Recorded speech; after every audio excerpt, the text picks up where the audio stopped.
Olá, senhores. Sejam bem-vindos. O vídeo de hoje talvez seja o mais impactante que já produzi, e você entenderá o motivo com o tempo. Há uma parte crucial mais ao final do vídeo, e caso você não consiga acompanhar tudo agora, recomendo fortemente que avance para esse trecho. A minutagem exata estará na descrição e no comentário fixado. Vamos direto ao ponto. Esse vídeo não tem roteiro, como de costume. Então o raciocínio será construído à medida que a conversa avança. Há muito tempo, os homens se enxergam como protagonistas da civilização, líderes, imperadores, conquistadores. Mas será que foram mesmo? Ou será que essa narrativa foi aceita por conveniência, como um reflexo do próprio ego masculino? O homem sempre foi direto. Ele se formou em ambientes igualmente objetivos. Guerras, caçadas, combates, lugares onde não havia espaço para duplas interpretações. Ali, tudo era claro. Dar ordens, cumprir ordens, sem sentimentalismo. Com isso, ele se desenvolveu acreditando que violência é só a física, prazer é sexo e realização é conquista territorial. Simples. Tão simples que chega a ser deprimente quando olhamos de fora. Essa simplicidade, celebrada até em memes, muitas vezes soa infantil aos olhos femininos. A verdade é que a sofisticação sempre foi atributo feminino, e não me refiro apenas ao luxo.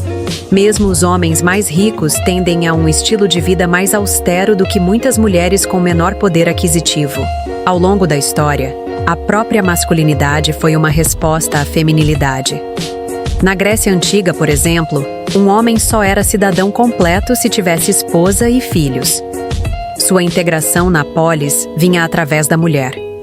Nos povos nórdicos, a função masculina era proteger e prover. O valor de um homem estava na sua capacidade de oferecer segurança. No cristianismo, essa ideia se acentuou. O homem devia amar sua esposa como Cristo amou a igreja, ou seja, até a morte. Na Idade Média, isso evoluiu para o cavalheirismo.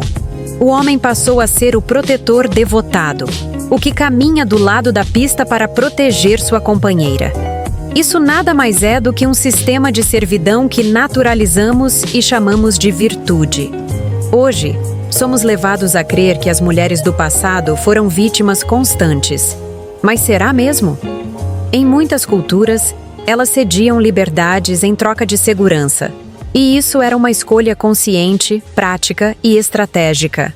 A verdade é que, em sociedades como a Grécia, um homem solteiro, sem deveres com a polis, tinha menos voz do que uma mulher casada. Nas culturas nórdicas, poucas mulheres lutavam. A maioria preferia ficar em casa. A lógica era simples. Grávidas e mães são fontes de novos guerreiros. São ativos estratégicos, não soldados. Por milênios, o mundo foi rude, físico e brutal. E as mulheres optaram instintivamente por não participar diretamente dele. Biologicamente, elas sempre tiveram mais valor. Enquanto um homem pode fecundar dezenas de mulheres por semana, uma mulher gesta um filho por 9 meses. Isso gerou uma estrutura social centrada na proteção da mulher. E foi assim que os homens, embora tivessem poder aparente, serviram como instrumentos para realizar os interesses femininos. Foram ferramentas de construção, provisão e segurança. A narrativa do homem opressor ignora isso. Mesmo nas guerras, a participação feminina foi decisiva. Estudos mostram que mais rainhas do que reis iniciaram guerras. Muitas campanhas foram motivadas por mulheres, seja por influência política ou por desejo de glória. A imagem da mulher como motivadora de batalhas sempre existiu, mesmo sendo apagada da história oficial.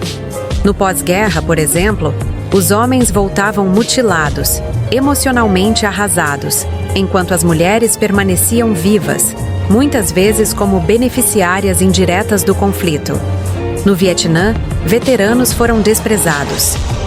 Durante a Segunda Guerra, prostitutas quase comprometeram relações diplomáticas. Tamanha era sua influência sobre soldados. Isso se repete. O poder feminino sempre esteve nos bastidores, e sua responsabilidade histórica foi sistematicamente ignorada.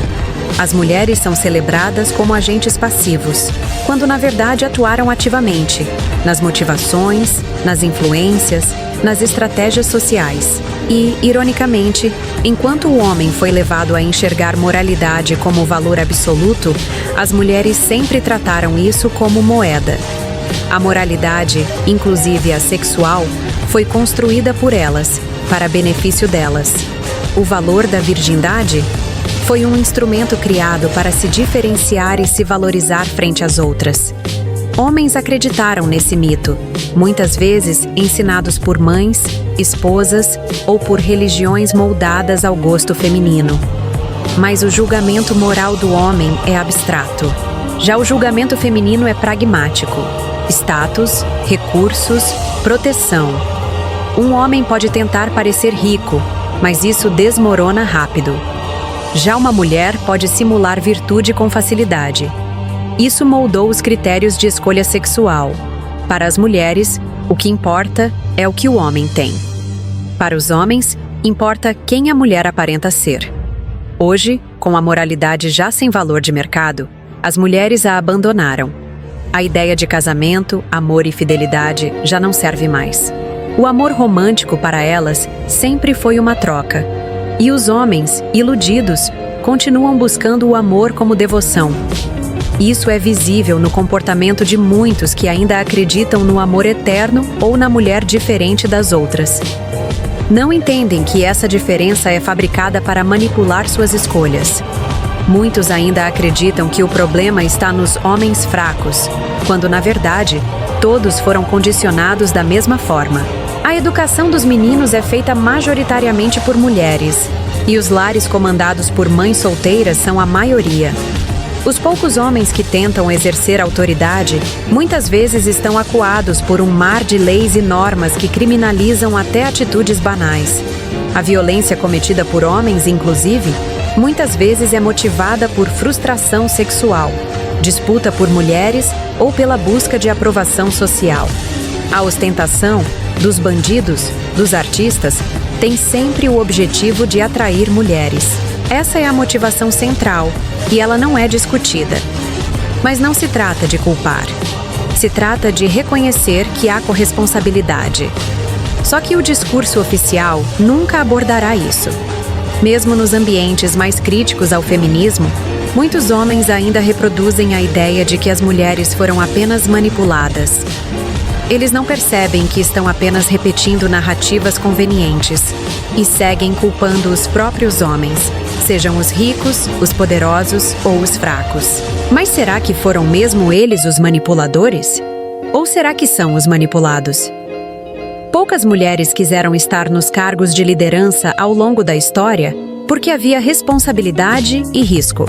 Hoje, com os cargos políticos esvaziados, elas começam a ocupá-los e ganham mais espaço, já que o poder agora exige menos sacrifício. O mesmo ocorreu com o mercado de trabalho. Mulheres só começaram a ocupar posições quando estas se tornaram mais seguras, cômodas. Antes disso, rejeitavam as minas, os fornos e os canteiros. Historicamente, o mundo foi feito por homens para atender os desejos femininos. Isso explica o crescente desinteresse delas pelos próprios homens. Quando um produto deixa de ter utilidade, ele é descartado. E quando os homens reagem a isso, moral ou verbalmente, são acusados de violentos. O sistema, então, exige mais leis, mais controle, sempre com a justificativa de proteção.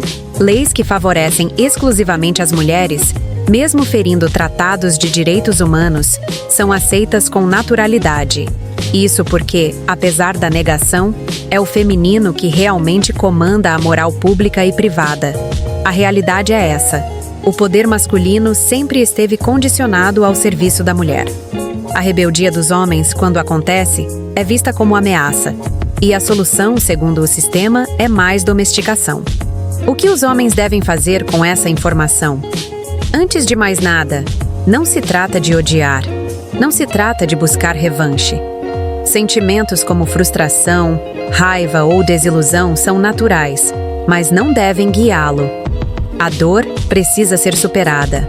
É hora de se reconfigurar. O verdadeiro espírito masculino não é o da revolta, mas o da adaptação. Essa é sua arma mais poderosa. Muitos viveram e morreram acreditando em ideais falsos, de devoção, sacrifício e honra, que no fundo, nunca foram por eles, mas por outras pessoas. Você, que agora sabe disso, tem o dever de fazer diferente, de mudar, de viver como indivíduo. A espécie exige sacrifícios, mas você pode escolher a sua rota. Reconheça o jogo, entenda as regras e jogue com inteligência. As mulheres não são inimigas.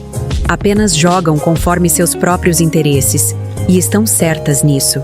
Agora cabe a você decidir qual homem deseja ser a partir dessa nova consciência.